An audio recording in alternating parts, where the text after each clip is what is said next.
Assalamu alaikum. Жетебиз районунун Жон-Булактагы айылында. Сууну ушинтип алып ичмей мына.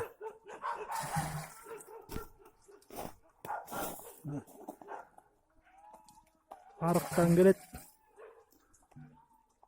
Ушинтип чөмүштөп чакалап толтуруп ушул чөбөттөн. Аны ичмей.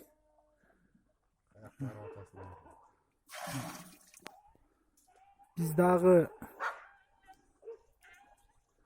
азыр келип кеткендер ушул жерден көп ичет да кишилер. Ушинтип чөмүштөп чакалап ичмей мына.